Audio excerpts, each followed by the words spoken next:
बाकायदा न्यायिक जांच की गई और अब न्यायिक जांच आयोग ने अपनी रिपोर्ट मुख्यमंत्री को सौंपी है। इसमें तमाम नई बातें कही गई है। कहा गया है कि हिंदुओं को टारगेट किया जाता था। इस वक्त हमारे साथ शाही जामा मस्जिद के सदर जफर जी मौजूद हैं। जफर जी, अब रिपोर्ट सौंपी गई है और कहा गया है कि इस हिंसा में, इस दंगे में हिंदुओं को टारगेट करने की योजना थी। कई आरोप लगाए गए, इस पे क्या कहना आपका? देखिए, चूंकि रिपोर्ट अभी सार्वजनिक नहीं हुई है और मेरे पास तक रिपोर्ट नहीं आई है और ना ही मैंने रिपोर्ट का कोई अवलोकन किया है, तो आज की तारीख में, इस समय में ये कुछ नहीं कह सकता कि आखिर में रिपोर्ट में है क्या। जब तक मैं रिपोर्ट का अवलोकन न कर लूँ, उसके बाद ही कोई प्रतिक्रिया देना मेरा जो है उचित होगा। इससे पहले अगर मैं कुछ भी कहूँ तो वो बेकार है।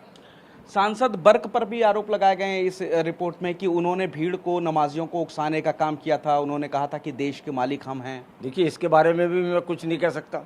जब तक पूरी रिपोर्ट 450 पेजेस की है, उसको न देख लिया जाए तो कैसे कहा जा सकता कि ये उन पर उन्होंने, जांच आयोग ने आरोप लगाया है, नहीं लगाया है, क्या किया है, क्या नहीं किया है। सारी बातों को मद्देनज़र रखते हुए और रिपोर्ट का अवलोकन करने के बाद ही सच बताया जा सकता, सही बताया जा सकता कि रिपोर्ट में क्या हुआ। हिंदुओं के पलायन की बात की गई है कि जब 1947 में भारत आज़ाद हुआ तब यहाँ पर 55% मुस्लिम और 45% हिंदू थे, लेकिन अब 15% हिंदू बचे हुए हैं, 85% मुस्लिम हो गए हैं। डेमोग्राफी जो थी संभल की, वो बदल गई है। देखिए, ऐसा सन 1947 में तो हम थे भी नहीं, ना हमें ये मालूम कि उस टाइम जनसंख्या हिंदुओं भाइयों की कितनी थी, कितनी नहीं थी, और वो पलायन उन्होंने किया नहीं किया, इसके बारे में भी हम कुछ नहीं कह सकते, क्योंकि सन 1947 की बात है। कितने परसेंट हिंदू भाई थे, कितने परसेंट मुसलमान भाई थे, ये कुछ नहीं कहा जा सकता। ये देखिए, मैंने आपसे कहा कि जब तक पूरी रिपोर्ट को न पढ़ लिया जाए, अवलोकन न कर लिया जाए, तब तक कैसे कुछ कहा जा सकता। उसके बाद ही कोई प्रतिक्रिया, कोई स्टेटमेंट, कोई बयान दिया जा सकता है। बाबर की भी बात की गई है कि हरिहर मंदिर में बाबर के भी साक्ष्य के प्रमाण मिले हैं नींव में, तो ये भी कहा जा रहा है।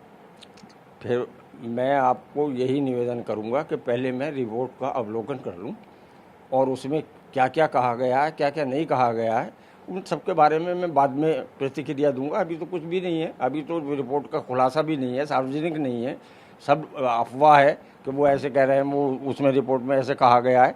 क्योंकि जब आधिकारिक रूप से सार्वजनिक नहीं की गई है तो कैसे लोग इस बात को कह रहे हैं कि उसमें रिपोर्ट में ऐसे कहा गया और ऐसे कहा गया है। जी नहीं, जो भी रिपोर्ट लीक हुई है उसके मुताबिक 1947 से अब तक बड़े 15 दंगे हुए हैं और 15% ही हिंदू बच पाए हैं। देखिए, लीक हुई है तो ये तो एक अफवाह हो सकती है कि लीक हुई है। कैसे लीक हो गई? लीक होती तो हमारे पास भी कुछ ना कुछ होता इस तरह का। वो लीक भी कुछ नहीं है, ये सब अफवाहें हैं और इन अफवाहों पर ध्यान नहीं देना चाहिए बिल्कुल भी। जब रिपोर्ट का अवलोकन हो जाएगा तभी हम इसमें जवाब दे सकेंगे। अच्छा, कहा जा रहा है कि ये जो हिंसा हुई ये पूर्व नियोजित थी, षड्यंत्र था, पहले से तैयारी की गई थी। नहीं, देखिए, न्यायिक रिपोर्ट में, जांच रिपोर्ट में क्या कहा गया है, मैं फिर वही बात कह रहा हूँ, बार बार आप एक ही बात पूछे जा रहे हैं कि मैं इसका जवाब तभी दूंगा जब मैं उसका अवलोकन कर लूंगा। इससे पहले मैं कोई जवाब दे ही नहीं सकता, कोई प्रतिक्रिया नहीं दे सकता। अच्छा, मेरा एक लास्ट सवाल यह है कि आप भी इस पूरे मामले में मुख्य आरोपी में थे। आप 4 महीने से ज्यादा सजा आपने काटी, आप मौके पर भी मौजूद थे। उस हिसाब से आपको क्या लगता है कि क्या हुआ या उस वक्त क्या हुआ था? क्या वाकई में हिंदुओं को टारगेट किया जा रहा था?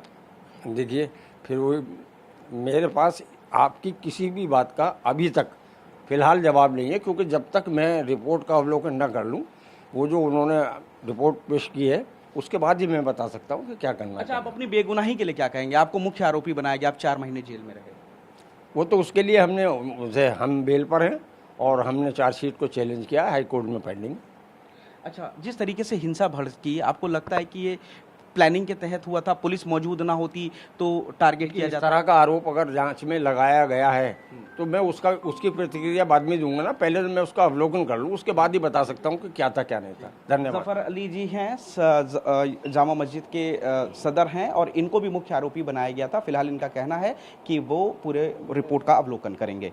कैमरामैन विपुल और मुजम्मिल दानिश के साथ पुनीत शर्मा, TV9 भारतवर्ष, संभल।